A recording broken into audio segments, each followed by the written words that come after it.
Bien, aunque el domingo pasado tocamos los versículos 6 al 8, los vimos desde un cierto punto de vista, este domingo vamos a volver sobre lo mismo para tener un poco más el contexto, y el sermón de este día es unanimidad, basado en Hechos capítulo 1, versículos 6 al 14 que hemos leído recién. La unanimidad es cosa buena, siempre y cuando las motivaciones y propósitos también lo sean.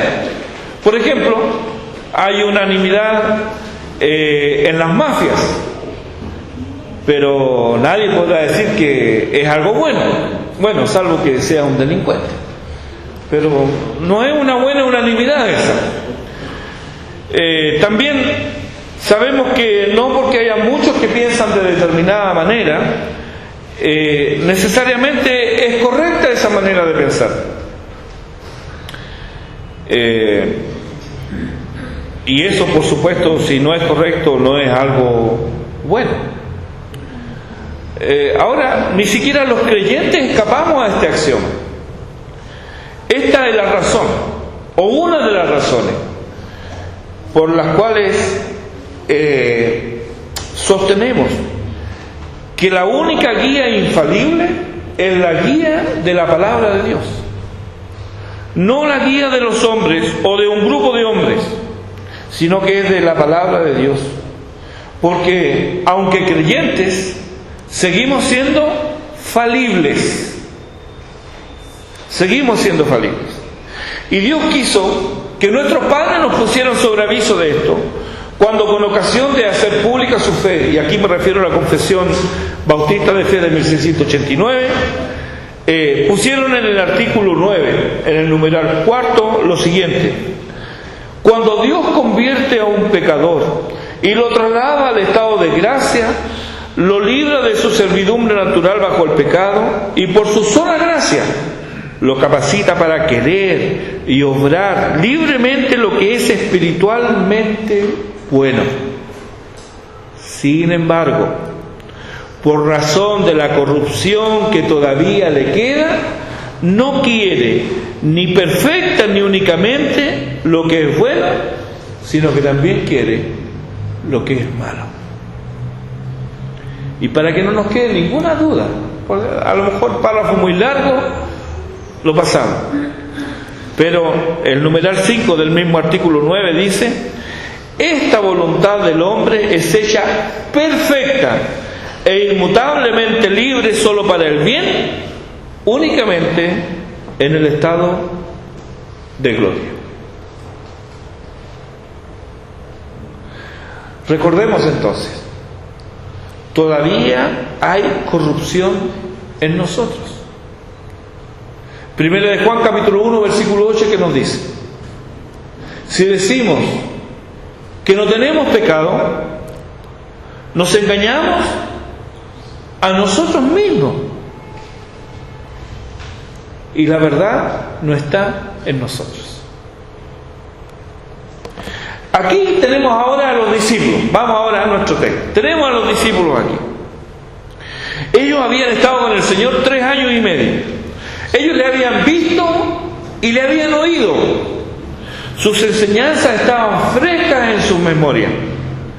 Podrían recordar ellos sin problema las veces en que, cuando ellos se equivocaron, Jesús los corrigió.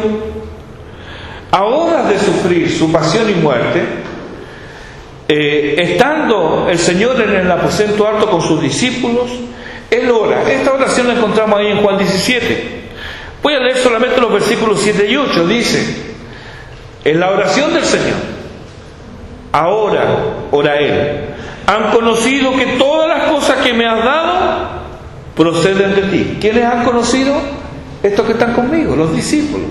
Ahora han conocido que todas las cosas que me has dado proceden de ti, porque las palabras que me diste les he dado, y ellos las recibieron, y han conocido verdaderamente que salí de ti, y han creído que tú me enviaste.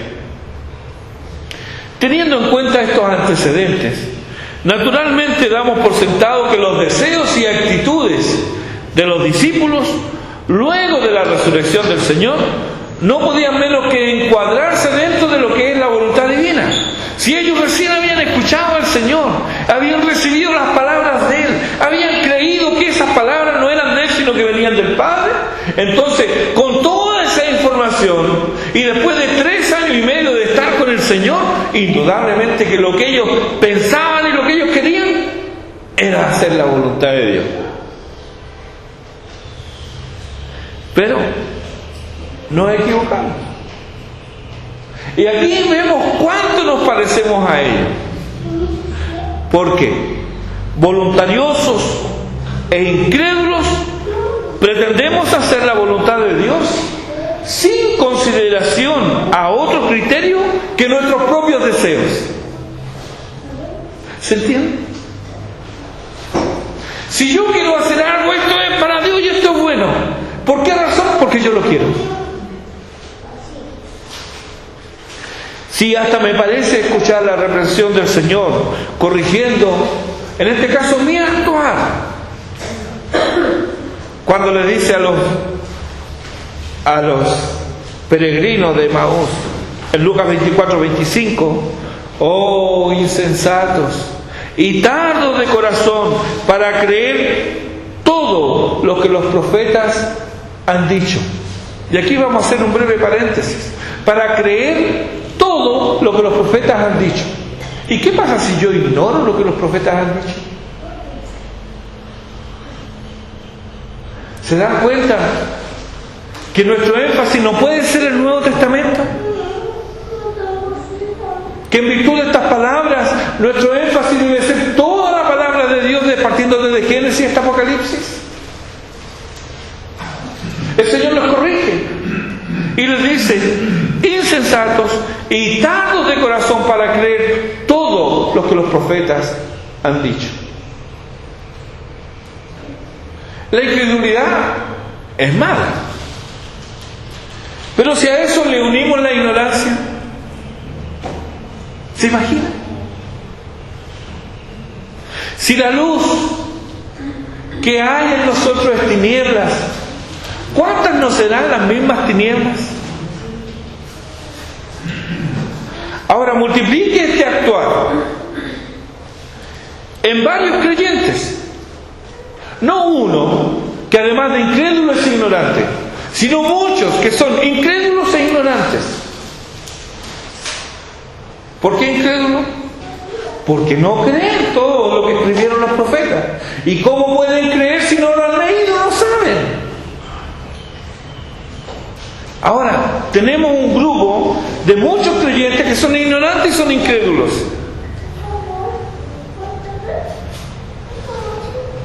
¿Qué pasa con ellos? Vas a obtener congregaciones que ya no parecen asambleas de creyentes, sino que se han convertido en lo que nuestra confesión de fe dice: sinagogas de Satanás, donde campea la incredulidad y la ignorancia.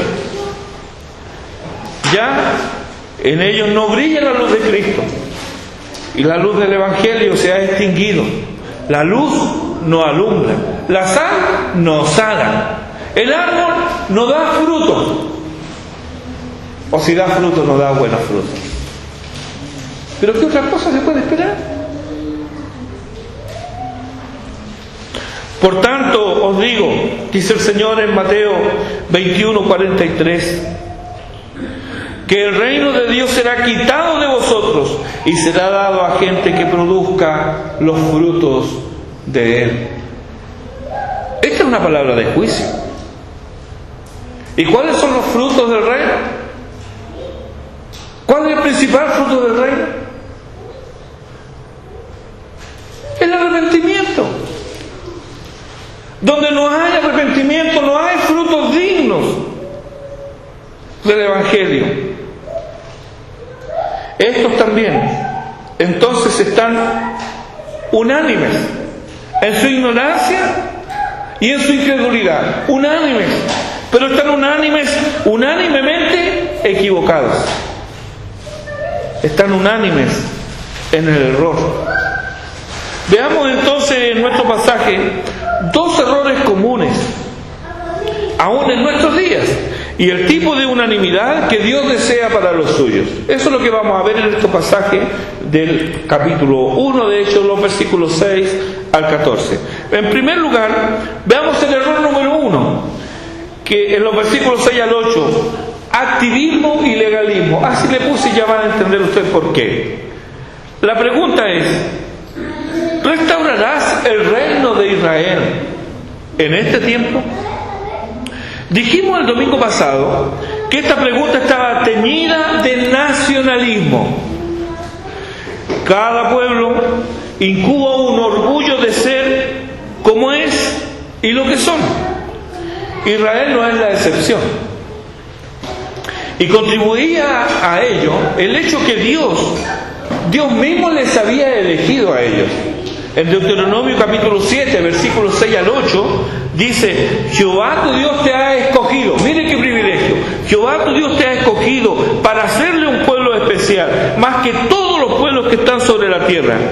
No por ser vosotros más que todos los pueblos os ha querido Jehová y os ha escogido, pues vosotros erais el más insignificante de todos los pueblos. Sino, y aquí era la razón, sino por cuanto Jehová os amó. En la elección nunca están los méritos propios, que no existen además.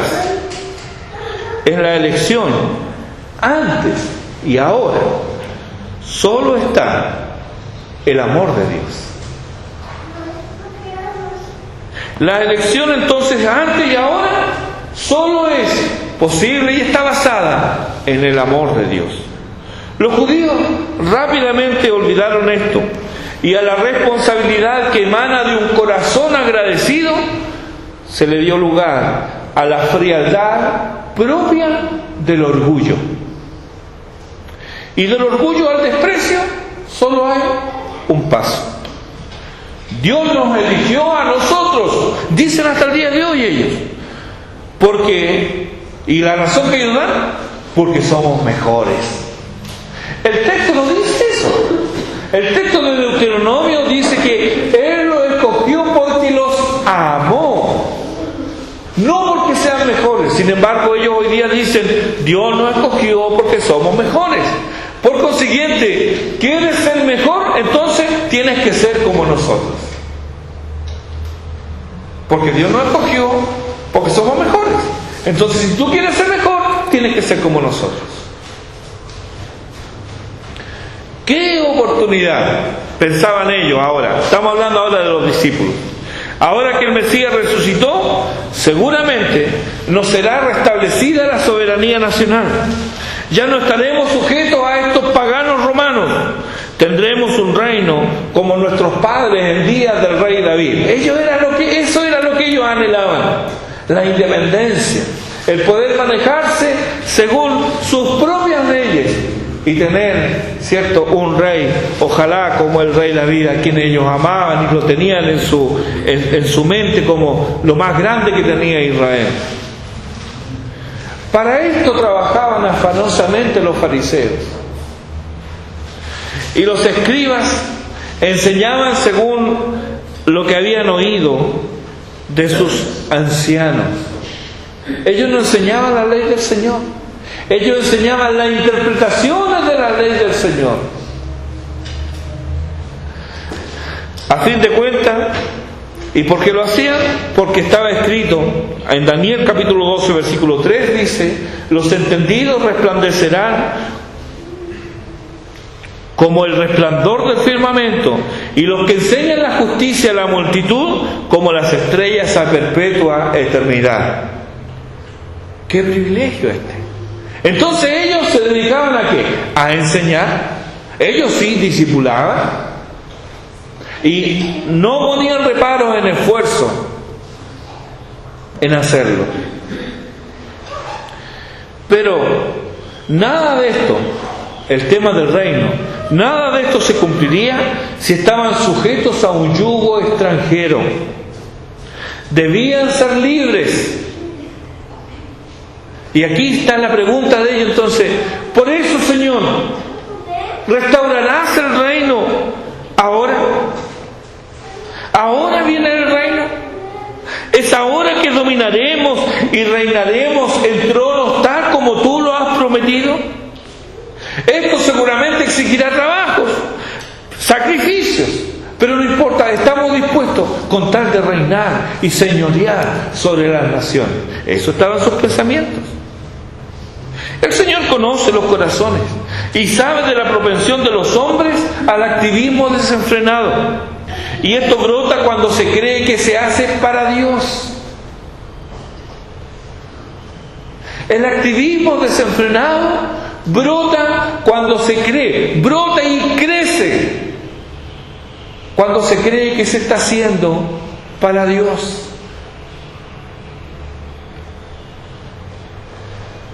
Porque interiormente se está convencido de ellos. Pregúntenle a los que andan de 2x2 en la calle, o a los que andan de más grupos también. Ellos están convencidos que lo hacen para Dios. Activismo. Mateo 23, versículo 15. El Señor les dice: ¡ay de vosotros, escribas y fariseos hipócritas! Porque recorréis mar y tierra para hacer un prosélito, y una vez hecho, le hacéis 2 veces más hijos del infierno que vosotros. Poco amable es el Señor. ¿Pero es exagerado? Escuchemos el testimonio de un fariseo, en palabras de él: instruido a los pies de Gamaliel, estrictamente conforme a la ley de nuestros padres, celoso de Dios. Eso lo dice Saulo, ahí en Hechos 22:3. Escuchémoslo a él. Celoso de Dios. Y enseñado en la tradición de los padres. ¿Qué es lo que dice? En Hechos 26, 9 al 11. Mire, este es un fariseo estricto, un fariseo celoso por las cosas de Dios. Mire su testimonio. Hechos 26, de 9 al 11 dice: yo ciertamente había creído mi deber hacer muchas cosas contra el nombre de Jesús de Nazaret, lo cual también hice en Jerusalén. Yo encerré en cárceles a muchos de los santos, habiendo recibido poderes de los principales sacerdotes. Y cuando los mataron, yo di mi voto. Y muchas veces, castigándolos en todas las sinagogas, los forcé a blasfemar. Y enfurecido sobremanera contra ellos, los perseguí hasta en las ciudades extranjeras. Esto hace el activismo fanático. Se están autoconvencidos de que lo hacen para Dios y le importa un rábano el prójimo. No temen pisotearlo, no temen quitarle su honra y su dignidad. Eso no es de Dios, porque Dios creó el hombre a su imagen y semejanza, y solo por esa razón le debo respeto y honor a mi semejante. ¿Quiénes eran los objetos de la furia de Saulo? ¿Quiénes eran? Los creyentes, la iglesia.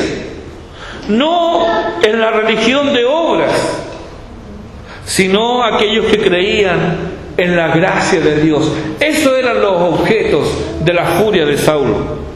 Si bien es cierto que Saulo no era creyente y tampoco los fariseos, entonces, cuando narra Pablo estas cosas, sin embargo, tanto en Hechos capítulo 6 versículo 7 como en Hechos capítulo 15 versículo 5, vemos que sacerdotes y fariseos pasaron a conformar la naciente iglesia en Jerusalén. Mire usted, ahora tenemos de este tipo de personas formando la iglesia: ex fariseos, ex sacerdotes. Por tanto, el germen del activismo estaba, y con él también el germen del legalismo, porque ambos van juntos. Porque el legalismo es hacer algo creyendo que haciendo eso estoy agradando a Dios y estoy mereciendo su favor. Es una forma de autopromoción, de exaltarse a sí mismo. La corrección a este enfoque, incorrecto por supuesto, es el poder de Dios. Porque este poder es para ser testigos, no de mi grupo, no de mis ideas o de mis creencias, no de mi iglesia, sino para testificar de Jesucristo. Para eso es el poder de Dios. ¿Dónde queda Jesucristo cuando se habla más del fundador de mi grupo? ¿Dónde queda la gracia de Dios cuando se habla más de mis ideas o de mis experiencias? ¿Dónde queda la gracia de Dios ahí? Jesucristo, hermanos, Él es el Salvador. El Salvador no es la iglesia, no es la denominación, mucho menos mi pastor. Jesucristo es el Señor y somos llamados a ser testigos de Él. El segundo error es el quietismo. Los versículos 9 al 11.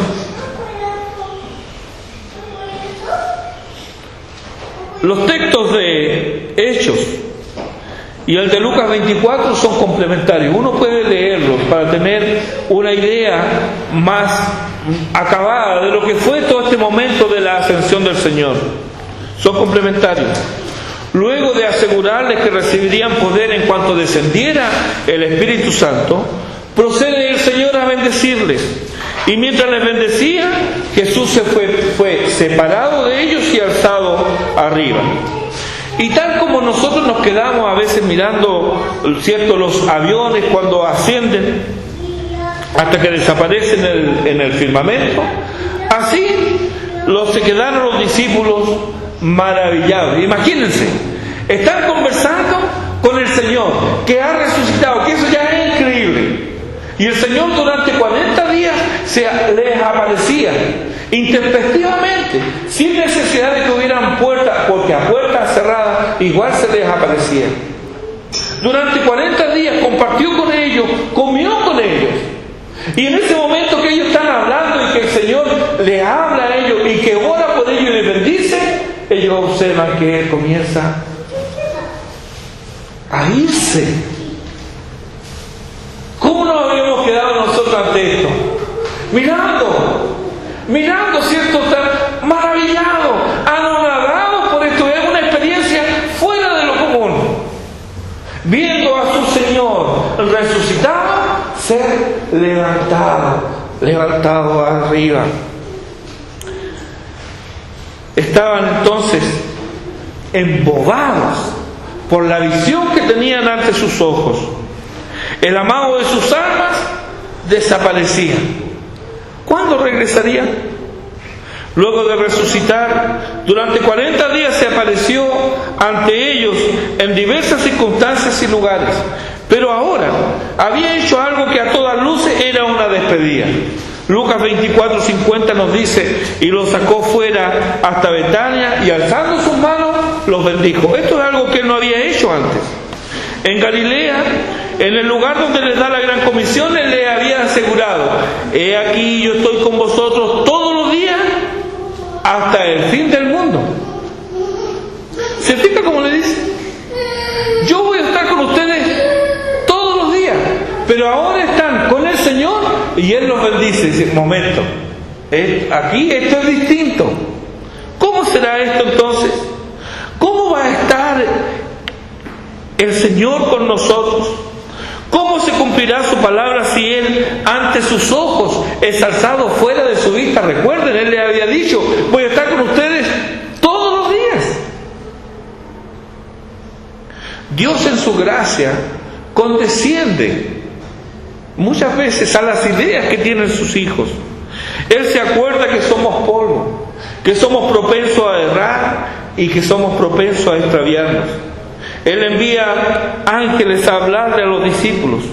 Ellos, los discípulos, se habían quedado extasiados mirando al cielo. Si se lo hubiera dejado así, tal cual, ¿qué hubiera hubiera impedido que ellos mismos, allí mismo, hubieran construido un lugar de adoración? Nada. Habían estado tan ocupados mirando al cielo que serían inútiles en la tierra. Y el mandato que Él le había dado no dejaba dudas que la contemplación de las cosas celestes estaba ahora fuera de lugar. Ellos debían ser testigos, ¿dónde? En la tierra. Y no solo en la tierra inmediata, sino hasta los confines de ella. Era la tierra, no el cielo, lo que debía ser objeto de su atención. Fueron llamados a ser testigos, esto es, a testificar, no a ser observadores de la bóveda terrestre, de la bóveda celeste. Debían testificar en medio y por medio de sus vocaciones. No había señales por descubrir, había mandatos que obedecer. Recuerdo que cuando el Señor recién obró en mi vida, yo quería y anhelaba partir y estar con el Señor. Nada me importaba en esta tierra. Yo quería estar con Cristo. Sin instrucción y sin corrección, por mucho tiempo pensé que cualquiera que sea la actividad que yo realizara no tenía importancia, era irrelevante. ¿Por qué? Porque yo tenía el deseo de estar con mi Señor. Ese era mi deseo. No estaba ni ahí con estudiar. Yo quería estar con el Señor. Después de un tiempo, mi lectura bíblica se enfocó en descubrir las señales del fin. ¿Qué venía primero? ¿Qué viene después? Especulaba como tantos acerca de las profecías y su cumplimiento, y hasta llegué a sacar cuentas. Me puse ahí con un cuaderno y ahí tenía yo mis cuentas. ¡Qué necio! Si el Señor dijo del día y de la hora, nadie lo sabe, pero nadie infla eso. La gente que le gusta estas cosas, le gusta tener como claro qué viene primero, qué viene después. Y andan pendientes de ese tipo de cosas. Y buscando y buscan y encuentran esas señales según ellos. ¿Cuántos grupos de creyentes, hermanos, no están empecinados en estas cosas? Peor aún, porque se dividen y pelean entre sí. Y la causa de esto es que ellos sí interpretan las profecías como es correcto y ustedes no. Entonces ya no quieren tener comunión con otros creyentes porque no interpretan la profecía como ellos la interpretan. Y está comprobado que quien camina con la vista dirigida al cielo no avanza mucho porque camina en la tierra. ¿Y qué es lo otro que pasa con alguien que camina mirando al cielo? ¿Qué es lo que pasa? Tropiezan. Yo recuerdo cuando niños salíamos de la reunión el día domingo en la noche y íbamos de la mano a veces con mis padres. Cuando me soltaba, me gustaba mirar el cielo y caminaba mirando al cielo. Y más de una vez quedé enganchado en ese cable que sale de los postes a la tierra. Más de una vez. ¿Por qué? Por ir caminando mirando el cielo. Cuando se anda así, no se avanza mucho y se dan muchos tropezones. ¿Qué necesario entonces se hace escuchar la corrección celestial? ¿Por qué estáis mirando al cielo? Este mismo Jesús que ha sido tomado de vosotros al cielo, así vendrá como le habéis visto. Eso es lo importante. Él se fue, pero volverá.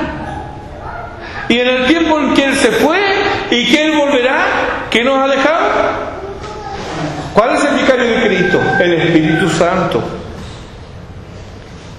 Mientras tanto, ellos, en este caso, los discípulos, ellos debían solamente ¿qué? Esperar Eso le había dicho el Señor. Esperen hasta que sea derramado sobre ustedes el Espíritu Santo. Aquí hay otra vez unanimidad, porque estaban todos así mirando, extasiados. Se fue.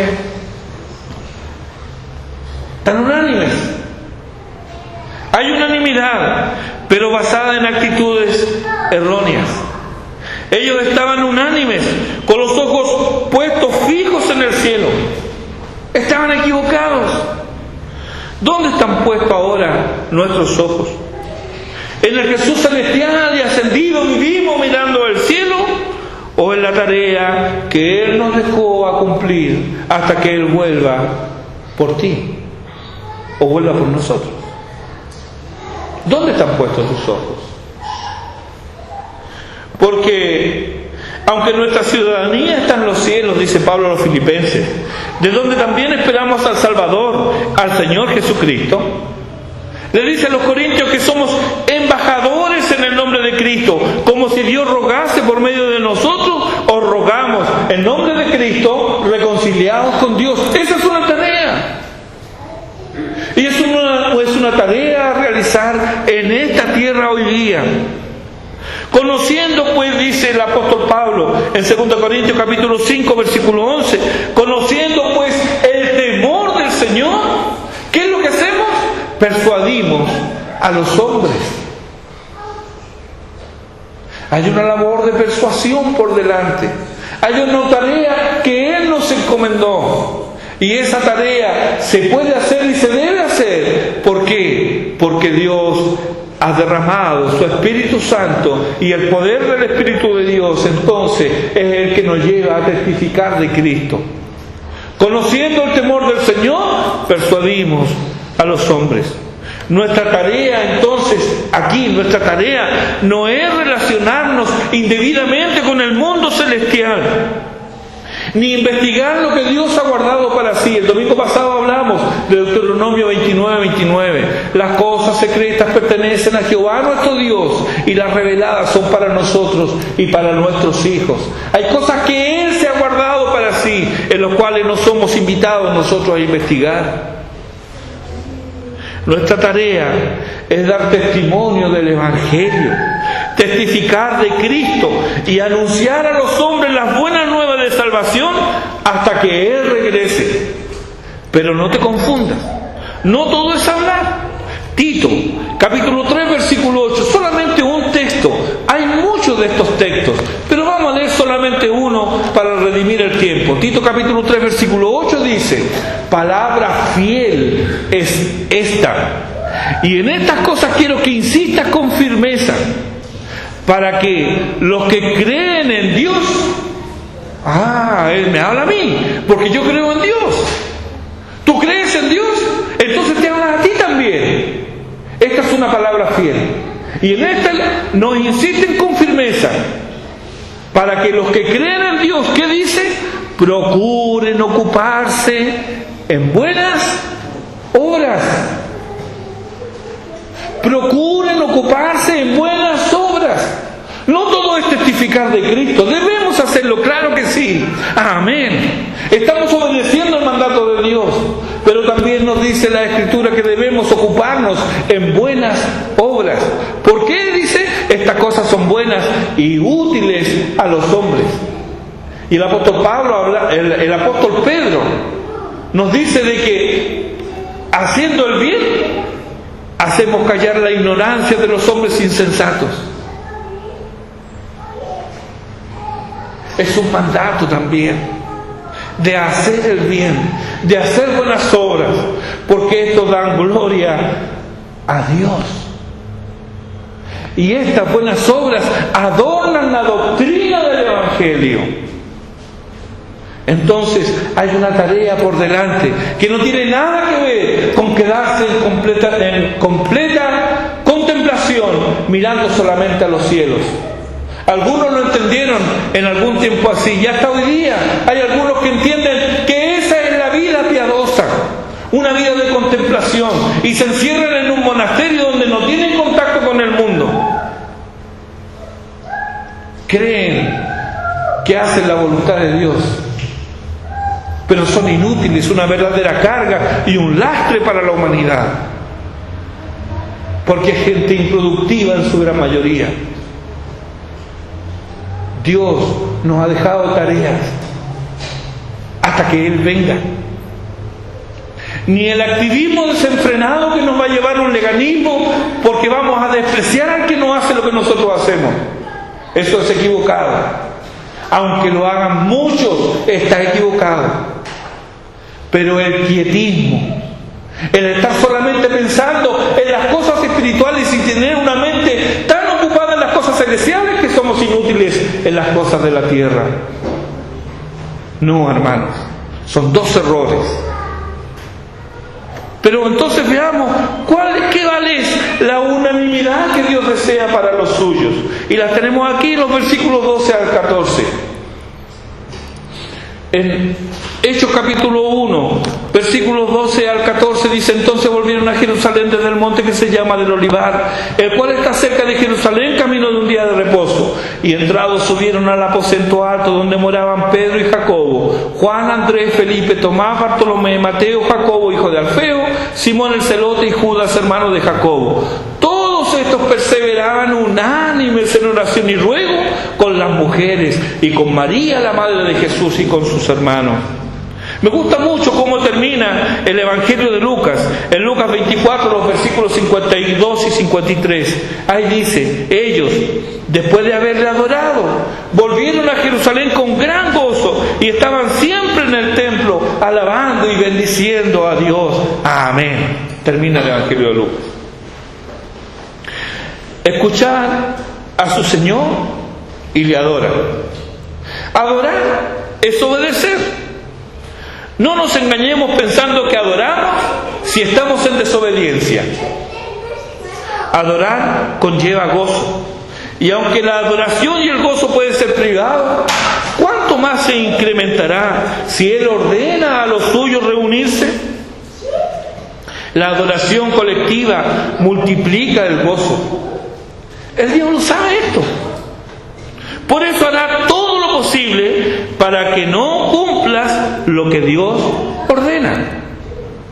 Y si te reúnes, te congregas conforme al deseo de tu Señor, Él, el diablo, hará todo lo posible para malograr ese momento congregacional.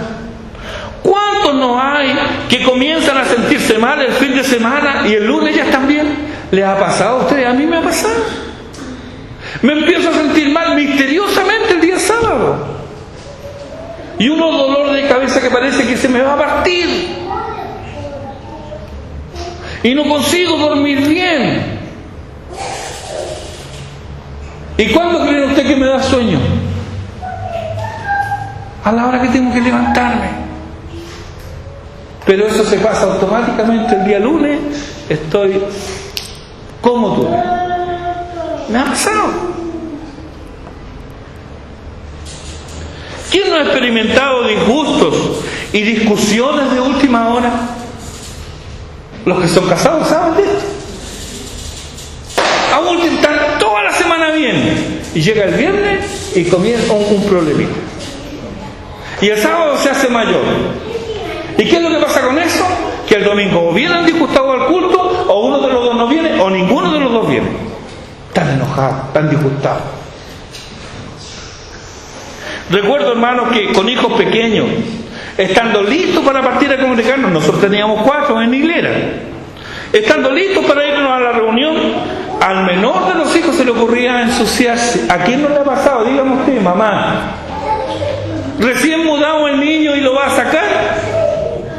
¿Y qué pasa cuando está cerrando la puerta? Se hizo. Hay que volver a cambiarlo. ¿A quién no le pasa eso?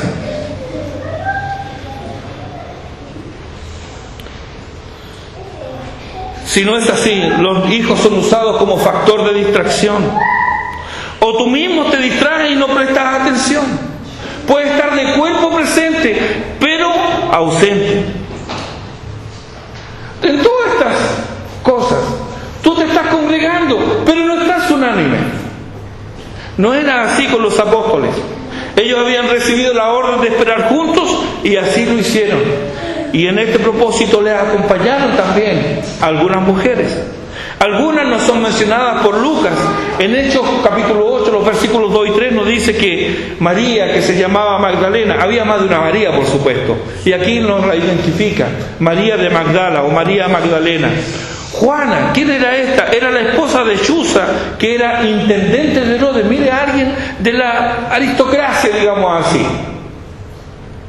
¿Quién más? Susana, no sabemos nada de ella. Y otras muchas, dice Lucas, que le servían de sus bienes, o sea, mujeres de distinción, que tenían bienes. Lugar prominente entre ellas también ocupa María, la Madre del Señor, y sus otros hijos, los hermanos del Salvador, según nos dice Mateo 6.3, o Marcos, capítulo 6, versículo 3, o Mateo capítulo 13, versículos 55 y 56, donde claramente se nos menciona a los, por lo menos 6 hermanos del Señor, tal vez eran más, pero da los nombres de los varones, dice Jacobo, José, Simón y Judas, y sus hermanas. O sea, por lo menos tenía 2 hermanas, tal vez más. Bueno, todos ellos ahora perseveraban juntos, estaban unánimes. Ya habían pasado los días cuando ellos no creían. ¿Quiénes? Los hermanos del Señor. No creían en Él. Pero habían pasado esos días cuando inclusive llegaron a tenerlo por un loco que estaba fuera de sí. Eso lo encuentran en Juan 7.5 y en Marcos 3.21. Ellos, los hermanos del Señor, habían sido testigos de su resurrección y ahora creían. Y junto a los apóstoles y a diversas mujeres perseveraban unánimes en oración y ruego. Había unanimidad y era del tipo correcto. Perseveraban juntos. Así que entre el día 40, después de la resurrección, y el día 50, que era Pentecostés, ellos se dedicaron a una sola cosa, 10 días. Se dedicaron a una sola cosa. Debían esperar. Pero no esperaban con los brazos cruzados. Ellos esperaban en oración. Y además pedían lo mismo. Porque nos dice el texto que estaban unánimes. Sentían lo mismo y pedían lo mismo. ¿Qué es lo que pedían? Sea ella tu voluntad. ¿Cómo le había enseñado el Señor a orar? Ahí en Mateo capítulo 6 dice: vosotros pues oraréis así: Padre nuestro que estás en los cielos, santificado sea tu nombre, venga tu reino, sea hecha tu voluntad, como en el cielo, así también en la tierra. Entonces, sea hecha tu voluntad. ¿Cuál era la voluntad de Dios? Era la promesa del Padre. Envía tu promesa. Jesús lo dijo: yo enviaré la promesa de mi Padre sobre vosotros. Lucas 24:49. Yo enviaré la promesa de mi Padre. Seguramente entonces ellos así oraban y perseveraban en ello día tras día. Esta es la unanimidad que Dios desea para sus hijos. La unidad basada en su palabra y en sus promesas. Si a ellos no les bastó la promesa, sino que oraron al respecto, cuánto más nosotros también debemos perseverar en oración. Por supuesto, no podemos orar para que venga el Espíritu Santo, porque Él ya vino, pero también hemos recibido un mandato. Respecto de ese mandato, oramos al respecto. Estamos orando y testificando. Escucha al apóstol Pablo en Romanos capítulo 10, versículos 14 y 15. ¿Cómo pues invocarán a aquel en el cual no han creído? ¿Y cómo creerán en aquel de quien no han oído? ¿Y cómo oirán sin haber quien les predique? ¿Y cómo predicarán si no fueren enviados? Como está escrito: cuán hermosos son los pies de los que anuncian la paz, de los que anuncian buenas nuevas. En este eslabón que leímos recién, ¿dónde estamos nosotros? Dios nos ha permitido seguir congregándonos. Somos una congregación pequeña, pero nosotros no tenemos que esperar lo que ya hemos recibido. Sin embargo, no estamos libres de caer en los mismos errores que vemos que aparecen en estos versículos. Y ambos errores, el activismo legalista y el quietismo, se combaten obedeciendo al Señor. Un buen antídoto entonces será siempre testificar de Jesucristo. Y respecto de esto, cuídate de considerarte mejor que tu hermano, porque tú estás en pie solo por la gracia de Dios. Cuando confrontes el error, hazlo con gracia. Recuerda que tú estabas igual o peor cuando Jesús te rescató del abismo de ignorancia. No te sientas superior a tu hermano. No. Recordemos que la obra es de Dios y que es Él quien convierte a las almas. Nosotros no convertimos a nadie. Nuestras vidas, ni nuestro sufrimiento, ni nuestras oraciones, nada de eso convierte a nadie.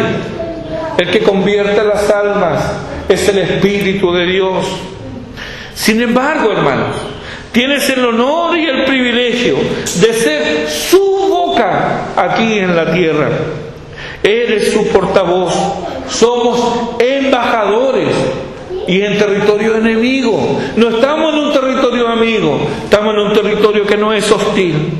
Por lo tanto, debemos estar dispuestos a sufrir penalidades como buenos soldados de Jesucristo. El deseo de Dios es que permanezcamos unánimes, de un solo ánimo. 1 Corintios capítulo 1, versículo 10, dice el apóstol que estéis perfectamente unidos en una misma mente y en un mismo parecer. 2 Corintios 13:11 dice: hermanos, tened gozo, perfeccionaos, consolaos, sed de un mismo sentir y vivid en paz, y el Dios de paz y de amor estará con vosotros. Efesios 4, versículos 1 al 3 dice: os ruego que andéis como es digno de la vocación con que fuisteis llamados, con toda humildad y mansedumbre, soportándoos con paciencia los unos a los otros en amor, solícitos en guardar la unidad del Espíritu en el vínculo de la paz. Tal vez piense que esto no es posible. ¿Qué es el deseo de Dios? Bien, claro, es el deseo de Dios, pero no es posible en nosotros.